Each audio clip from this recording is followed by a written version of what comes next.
How is a rugby field accurately marked out? Imagine stepping onto a rugby pitch and knowing every line and zone is precisely placed for fair play. That's what makes a rugby field so important and well organized. To mark a rugby field correctly, you start with the right measurements and clear lines that define the game's boundaries and key areas. The main playing surface is usually 100 meters long and 70 meters wide, but it can vary slightly. The length can go from 94 to 100 meters, and the width from 68 to 70 meters. At each end, there are in-goal areas that must be at least 6 meters deep and can extend up to 22 meters.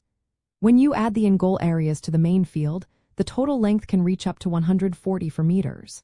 The first step is marking the touchlines, which are the long sides of the field, and the goal lines at each end, also called try-lines.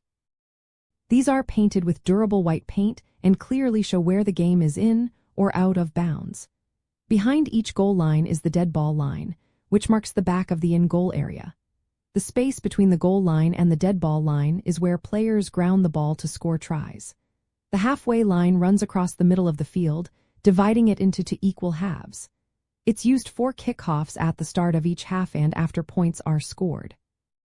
Two more important lines are the 22-meter lines, which are marked 22 meters from each goal line. These lines are used for restarting play, like dropouts, and help officials and players identify specific zones quickly. Dashed lines, called hash marks, are placed 5 and 15 meters from the touchlines.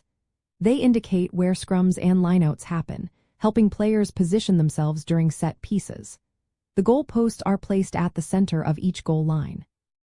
They are H-shaped, with the crossbar 3 meters above the ground and the uprights at least 3.4 meters high, spaced 5.6 meters apart. These are used for scoring conversions and penalty kicks. To mark the field, you measure and paint the boundary lines first, making sure they are straight and clear. Then, you mark the halfway line precisely at the center. Next, measure 22 meters from each goal line and paint those lines. The dashed lines for scrums and lineouts are added at the specified distances from the touchlines. The in-goal areas are marked last, ensuring the dead ball lines are correctly placed behind the goal lines. Installing the goal posts at the center of each goal line completes the setup. Knowing what each line and zone means helps players, referees, and fans understand the game better.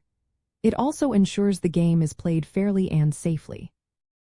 When the markings are accurate, players can position themselves correctly during set pieces, and referees can make consistent decisions. So, a well-marked rugby field isn't just about looks. It's about keeping the game fair, safe, and fun for everyone involved.